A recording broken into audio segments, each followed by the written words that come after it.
बिस्मिल्लाहिर्रहमानिर्रहीम। अस्सलाम वालेकुम। क्लास 6 चैप्टर नंबर 2 हमने स्टार्ट किया हुआ था। आज जो हमारे पास टॉपिक है वो है डिपोजिशनल प्लेन, यानी ज़ख़ीरा शुदा मैदान, जहाँ हम ये कह सकते हैं कि ज़मीन पर जो वो सेडिमेंट हैं वो जमा होते हैं गहराई वाले इलाकों में और हमवार सतह बनाते हैं, जिसको डिपोजिशनल प्लेन्स कहते हैं। इसको पढ़ते हैं।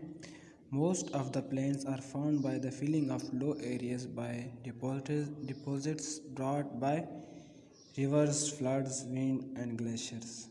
बहुत सारे मैदान जो हैं वो गहराई वाले इलाके के भरने की वजह से वजूद में आए हैं। ये जो है रिवर्स, फ्लड्स, विंड, ग्लेशियर के मिट्टी के जो ज़रात होते हैं इनमें होते हैं। ये लो लेइंग एरिया जो होते हैं, जो गहराई वाले इलाके होते हैं, उनमें ये ज़रात जो होते हैं छोड़ जाते हैं। इन ज़रात की वजह से जो मैदान वजूद में आते हैं उनको डिपोजिशनल प्लेन्स कहते हैं।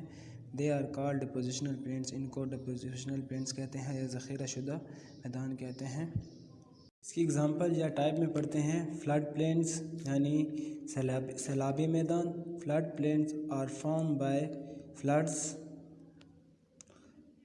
सैलाबी मैदान जो है सैलाब की वजह से वजूद में आते हैं।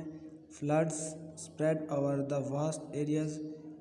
सैलाब जो है वो बहुत बड़े इलाके में फैल जाते हैं। When the flood water returns, जब सैलाब का पानी वापस आता है, it leaves behind layers of fine sand and clay. ये अपने पीछे छोड़ जाता है रेत और मिट्टी। These plains are fertile and thus ideal for cultivation. ये मैदान जो होते हैं ज़रख़ेज़ होते हैं और काश्तकारी के लिए बेहतर होते हैं। फ्लड्स प्लेन में सैलाबी मैदानों में हमने ये पढ़ा कि ये सैलाब की वजह से वजूद में आते हैं, इसलिए इसको फ्लड्स प्लेन कहते हैं। फ्लड्स जो हैं बड़े पैमाने पर या बड़े इलाके में ये फैल जाते हैं और जब ये वापस आते हैं, पानी वापस होता है या चला जाता है वहाँ से, तो ये अपने पीछे जो है मिट्टी और रेत जो है छोड़ जाते हैं। ये मिट्टी और रेत जो है बहुत ज़रख़ेज़ होती है फसलों के लिए। इसके बाद है कोस्टल प्लेन्स, साहिली मैदान। These plains come into existence in two ways। ये मैदान जो है दो तरीक़ों से वजूद में आते हैं या इनका वजूद जो है दो तरीक़ों से है। Rivers before falling into the sea tend to leave the sand on the beach।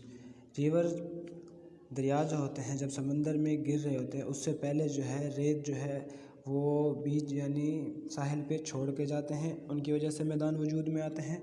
दूसरा जो है sea waves also deposit sand on the beach. समंदर की जो लहरें हैं वो भी उनमें भी रेत होती है।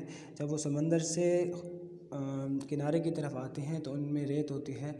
जब वो वापस जाते हैं तो वो रेत जो होते हैं वो पीछे छोड़ के जाते हैं। इनसे भी जो मैदान वजूद में आते हैं उनको कोस्टल प्लेन्स कहते हैं। ये दो वजहों से वजूद में आते हैं, एक दरिया की वजह से और एक समंदर की वजह से। दरिया की वजह से ये होता है कि दरिया जो है समंदर में गिरने से पहले रेत जो है छोड़ जाता है, जिसकी वजह से कोस्टल प्लेन्स वजूद में आते हैं। और दूसरा जो है समंदर की जो लहरें हैं वो साहिल तक आती हैं और जब वापस जाती हैं तो पीछे अपने रेत छोड़ के जाती हैं साहिल पे, इसकी वजह से मैदान जो है वजूद में आता है। तीसरी जो टाइप है वो है लोएस्ट प्लेन, यानी वो मैदान जो हवा की वजह से वजूद में आते हैं। Some plains come into form by very fine sand brought by wind. कुछ मैदान जो है हवा की वजह से वजूद में आते हैं, यानी आंधी की वजह से वजूद में आते हैं। उस आंधी में रेत के ज़रात होते हैं, वो ज़रात जो है वो कम गहराई वाले इलाके में छोड़ जाते हैं, जिसकी वजह से मैदान वजूद में आते हैं। These are called loess plains. इनको लोएस यानी हवा से बनने वाले मैदान कहते हैं। इनको बनने के लिए काफ़ी टाइम लगता है, सदियां भी लग सकती हैं। The largest loess plain is located in China.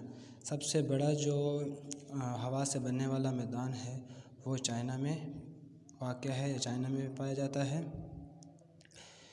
यहाँ हमारा चैप्टर नंबर 2 कंप्लीट होता है और हमारी फर्स्ट टर्म भी